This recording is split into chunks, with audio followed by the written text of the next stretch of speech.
Outcries from the community after a plaque celebrating prominent local black figures goes missing. Kids need to be safe at schools. Kids need to be given supportive, caring environments throughout their development. Damien Crow is on a mission. He wants to graduate from high school with his chosen name on his diploma. Take a live look outside now. You can see the giant Canadian flag waving in the wind. Sun was out. It's gone now, and flurries could be on the way. Colette Kennedy with the forecast tonight.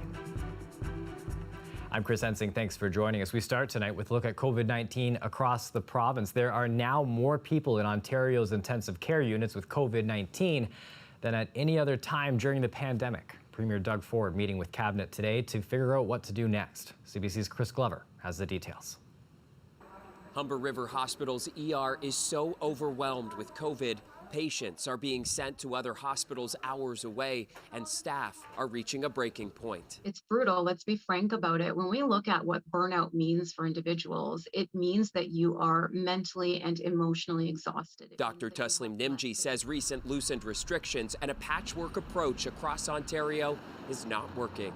You need a bit of a circuit break here. I think that you need some strong measures and frankly, leaky lockdowns, right? Like where you have regionalized lockdowns where you can just drive your car to the other side of the intersection and all of a sudden you can do things that you can't do on the other side. And it just doesn't make sense. Ontario ICUs are reporting younger, sicker patients. And province-wide, a dubious record broken today. 421 COVID patients are getting intensive care in the province, the most ever during the entire pandemic. So we are seeing a spread from shorter duration of contact, further apart, and even with masks, we're seeing that these variants of concern are spreading. The variants are ahead by a mile. To get a leg up, medical officers in Toronto and Peel alluded to the need for another province-wide shutdown. I don't think that this is a simple situation. It's one that no one single jurisdiction can manage on its own. Our own measures here in Peel are no longer holding back case growth. I'm very concerned to see the ICU capacity. The Premier says Cabinet will determine enhanced restrictions at a meeting today and did not rule out another province-wide shutdown. Stay tuned. You'll hear an announcement tomorrow. Regardless of what Ford decides, hospitals are preparing for a surge capacity of 115%, and the health minister may expand field hospitals. We want the people of Ontario to rest assured that while the situation is concerning, we will make sure that there is capacity. We can create capacity by opening up tents and saying we're going to create extra, spaces in the system. But ultimately, the question is always going to be, can you staff those? And can you staff those with healthcare workers that are still bringing their A game every day? Chris Glover, CBC News, Toronto. Now here in Windsor, Essex, we're not seeing that same increase at hospitals as far as hospitalizations go, but cases, they are on the rise. There are 54 more people who have COVID-19 today, according to our health unit. That's a slight drop that we saw last week in the average cases, but it's now rising again this week. There's 14 people who are in hospital, and this number has been declining for the most part. We started the month with 41 people who were in hospital. That's more than double what it is today. Now, we wrap up March, and the health unit says about 20% of the population has had at least one COVID-19 shot. With that, the medical officer of health still has hope that the region can dodge a third wave. I really hope and pray that we don't have to deal with a third wave. I think our community has suffered enough, and our healthcare workers have suffered enough. It's been exhausted. Everyone is burnt out at this time. And we really hope that we don't have to deal with the third wave. And if we follow all of these measures, if we can survive this, and with the vaccine rollout, I think we'll be in a much better position. And I really hope that everyone just follow and we can avoid this third wave at all in our community. It's the variants of concern that are worrisome. The hardest hit area is Lambton County. The health unit there reporting 122 cases of a variant. 63 of those cases are the variant that was first identified in the UK. Meanwhile, in Chatham-Kent, there are 50 variants of concern there. Here in Windsor, Essex, we've seen 70 variants of concern so far. The number has been steadily increasing over the last few weeks. It's been 2 months since a park in Sandwichtown was rededicated to honor a fighter against slavery who lived in Windsor. As part of the dedication, the city unveiled a plaque remembering Mary E. Bibb and her husband, Henry. But now, That plaque is missing. The city wants it back in its rightful spot. With more, we go live to CBC's Sanjay Maru, who's at the park right now. Sanjay, what's happened there?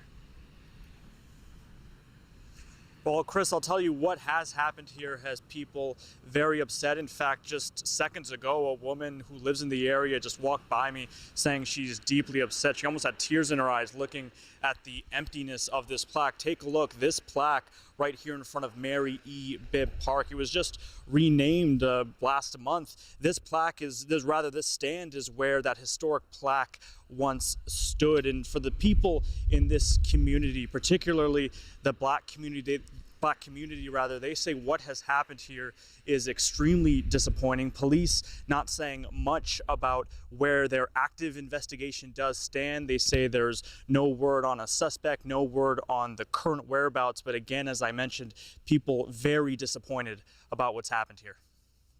And you check Facebook before you go to sleep, and it was the first thing on my news feed.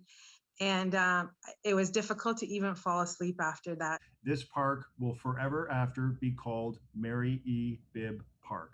That unveiling happened early February, and along with the park's renaming, this plaque was restored, honoring Mary and Henry Bibb. The two published The Voice of the Fugitive, an anti-slavery newspaper founded in 1851 in Sandwichtown. The couple also housed those fleeing slavery. Just the disrespect and the dishonoring of their memory, because the plaque is there to honor their legacy and to allow us to appreciate and understand the past and learn some of their story. It's really upsetting that someone, doesn't really understand the value of that. The city says it reported the plaque missing on Friday. When asked if this was a hate crime, police said they're still in the early stages of an investigation.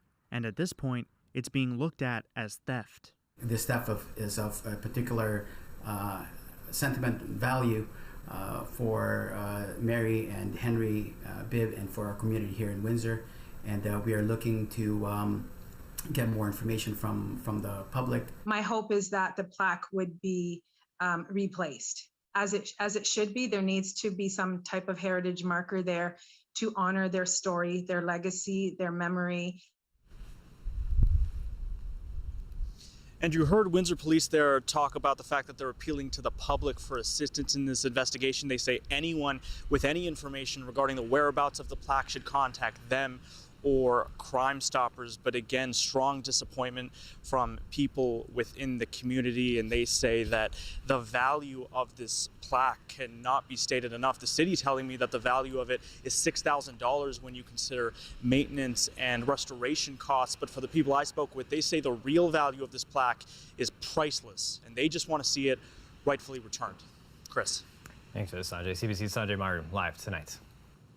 A transgender Windsor student is demanding more inclusive school policies with thousands of others behind his fight. CBC's Tamina Aziz reports.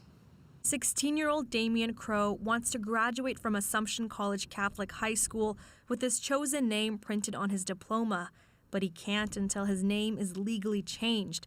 He's currently in the process of doing that, but Crow wants it reflected on all school documents now. It still kind of hurts because it's my legal name isn't who I am. I know a lot of people would like to argue otherwise. It's not who I am. I changed my name for a reason. He launched a petition this year calling on the Catholic School Board and the Ministry of Education to allow transgender students to go by their chosen name and gender marker on all school papers, regardless of legal documentation.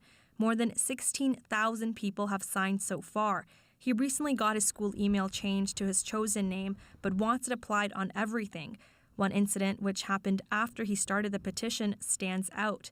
He says a teacher called him by his legal name in class. He hadn't been called that name since he transitioned 3 years ago. Could have put me in a potentially dangerous situation. Like if it were a worse scenario for me, I could have been like immediately bullied afterwards. It could have been used against me. Like I could have faced like harassment. He says kids need to feel safe at school. I'm having these issues, and that means other people are having these issues, and that this needs to be fixed. This is a problem that needs to be solved. Crow says he's appreciative of the overwhelming support he's received online. Dozens commented about their own experience on the petition, expressing the need for change in the school system. The Catholic School Board sent CBC a statement saying it's accommodated students by using their preferred names and pronouns, but can't change names on official documents without the help of other governing bodies. As for the incident Crow describes with the teacher, the board says it has nothing further to add. In a separate statement, the Ministry of Education says it aims to create inclusive school environments, expanding its list of student gender values that allow students to specify their gender. It also says school boards need to comply with certain legislation to protect students' personal information. While the Catholic Board says it's working with the ministry to update its policies, Crow is set to hold a presentation to the Catholic Board in April to push for these changes, both for himself and for all trans students. Tamina Aziz, CBC News, Windsor. You can read more on this story as you head to our website. Just go to cbc.ca/Windsor. Today is also Transgender Day of Visibility, the perfect day to mark a big change in what was formerly known as We Trans Support. The center has a new name and a new look. We'll take you there later in the show. Well, if you want to have a pool installed in your backyard this year, good luck. The pandemic has resulted in a soaring demand, with pool companies drowning in calls from customers. Dale Molnar dives into this for us tonight.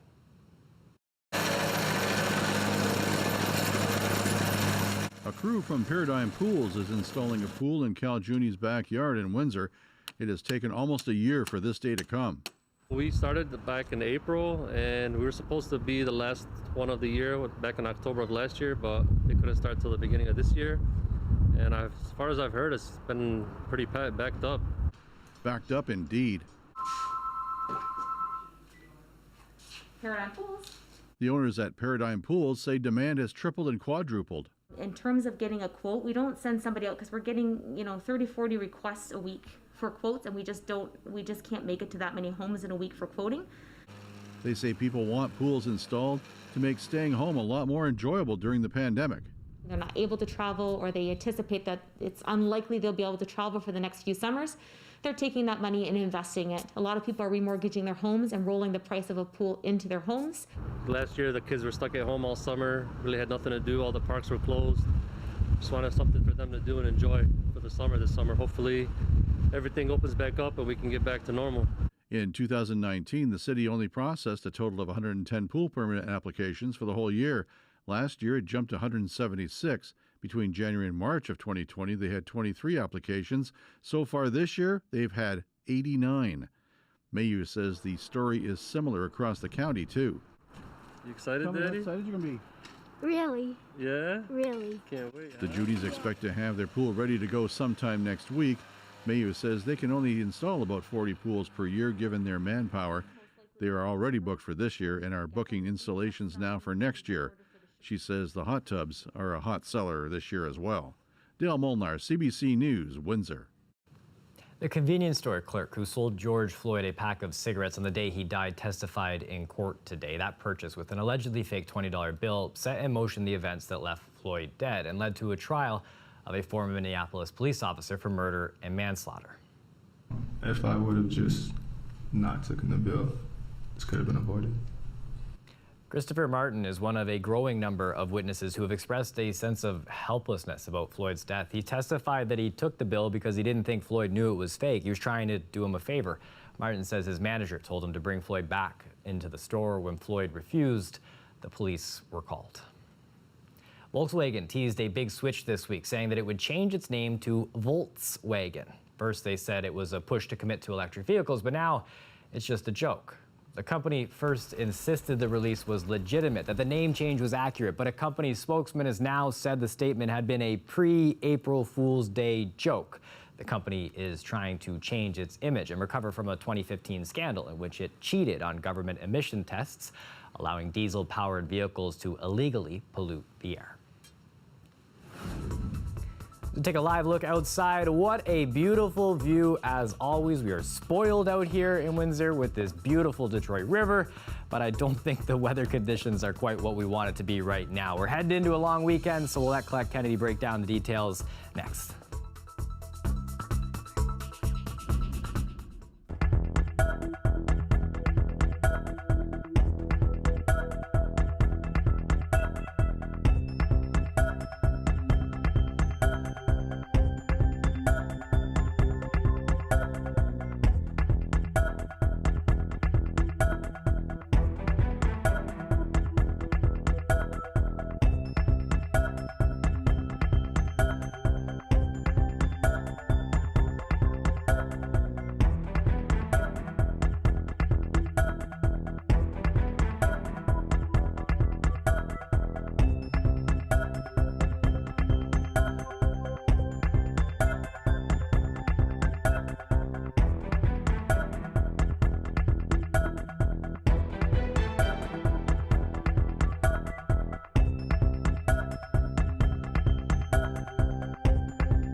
A new look and a new name for what used to be known as We Trans Support. The organization is now officially Trans Wellness Ontario. They launched today, and they also unveiled new renovations at their offices just 1 month after it was vandalized, windows broken, and hateful graffiti scribbled on the walls.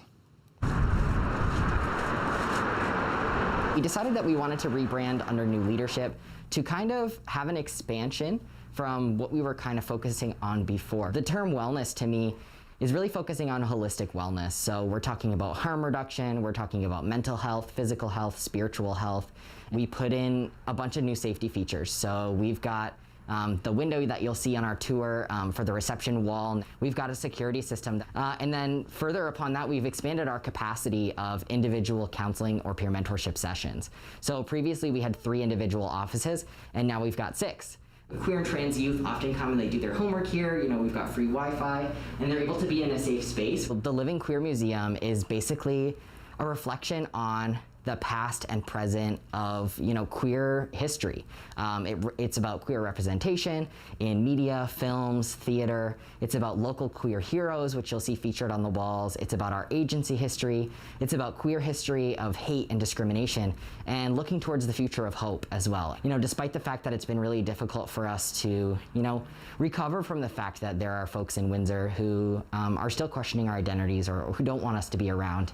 It's been really important for me to focus on the safety of my staff, my volunteers, and our clients, and ensuring them that we know, you know, that there's hate out there and there's violence out there, but that we're going to do our very best to protect our community.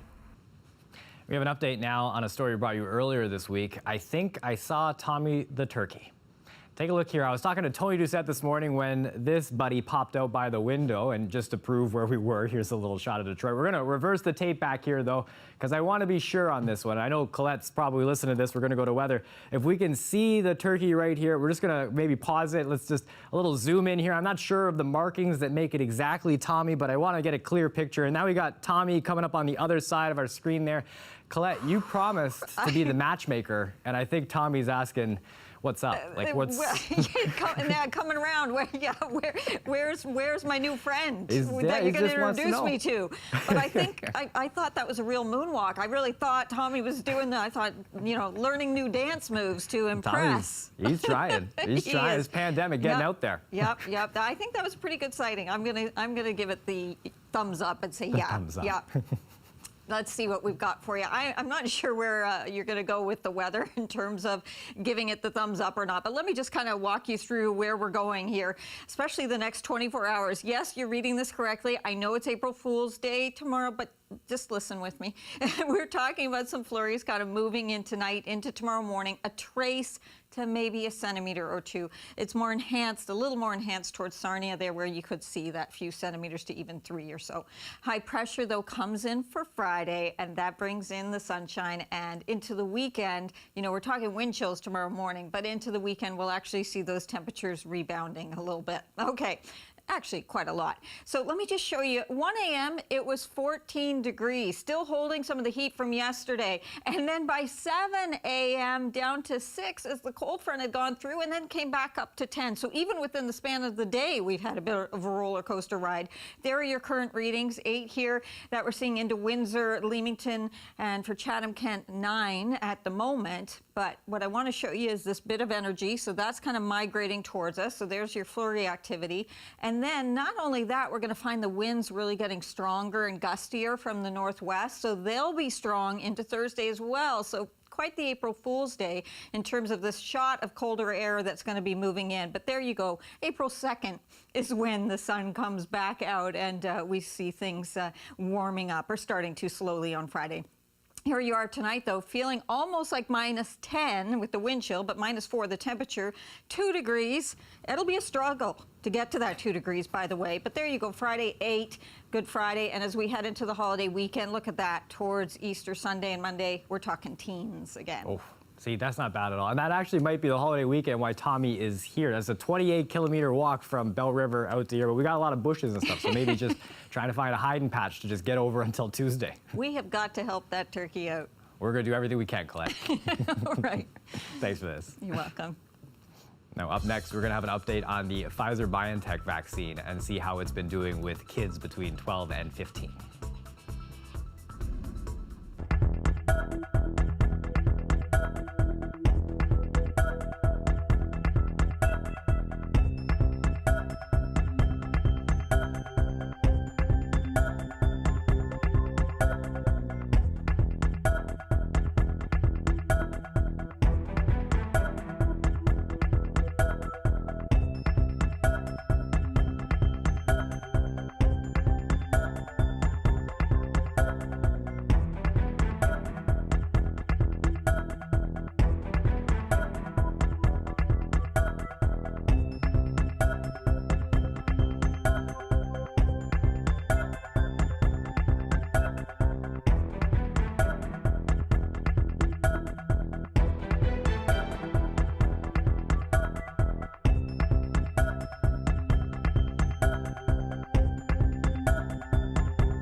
p.m. Pfizer-BioNTech says in phase 3 trials, its COVID-19 vaccine has proven 100% effective in children aged 12 to 15. There's a better rate. That's a better rate than in adults. The company plans to seek approval for use in time for the next school year. And according to one expert, young people will play a critical role in the months ahead. About 15% of the population is under the age of 16. So if we're ever going to get to that herd immunity threshold, we are going to have to be able to vaccinate kids as well, because otherwise that will be a reservoir where the virus will survive and continue to propagate. So this is good news that we're going to start to eventually be able to vaccinate kids as well. The Pfizer study was relatively small, a little over 2,200 young people. Half were given the Pfizer vaccine, the other half a placebo. No kids who were fully vaccinated developed COVID, the company says, but there were 18 cases among the placebo group. Police in New York City have made an arrest on hate crime charges after an attack on a Filipino-American woman. It's the latest in a recent series of anti-Asian attacks in the U.S. Freelance reporter William Denslow has more from the scene near Times Square. We want to warn viewers that images in the story are disturbing. The attack happened just behind me at 11:40 a.m. local time on Monday, right here in the heart of Midtown Manhattan. That attack was caught on surveillance footage, and what it shows is a 65-year-old Asian woman being kicked to the ground and stomped on repeatedly. Police also say that the suspect yelled out anti-Asian statements. According to police, they also say that this 65-year-old victim sustained some serious injuries. Now, the suspect is now in police custody. He's been identified as 38-year-old Brandon Elliott. He faces several charges of hate crime-related charges. Now, we also understand that he is on a lifetime parole after serving a prison term for killing his own mother. And while there is plenty of anger here in the community about what the suspect did, there's also plenty of anger about what witnesses didn't do. Now, looking at that surveillance footage, what it appears to show is several people within this building seemingly watching on as this attack took place. We've heard from New York City's Mayor Bill de Blasio. He says it's unacceptable that people didn't intervene. We, in every way as a city, have to work together to stop these attacks. We are seeing them, different people, different places, they're all unacceptable. And again, the crucial need is for, in every case, whether someone regards it as a small act or a major act, to report it. President Joe Biden has announced a raft of measures in a bid to curb the rising trend of attacks against members of the Asian American community. And this attack here in Midtown Manhattan came just several days after a major protest was held here in New York City, as well as corresponding anti-Asian violence demonstrations across many U.S. cities over the weekend. And in the wake of this particular attack, we can expect those voices calling for an end to violence against this community to grow even louder. For CBC News, I'm William Denslow in New York. And we end tonight's show with a surprise start to the day for a homeowner in Quebec. That's right, what you're seeing right there is a moose in a backyard pool just chilling out, taking advantage of the unseasonably warm weather. A bit of a grin on their face there. The homeowner's shocked to find the moose taking a leisurely dip as soon as they looked outside. Earlier, it had been spotted wandering through the streets of town. It took 8 police officers, 4 wildlife agents to get it out. They were able to tranquilize it and finally move it to safely.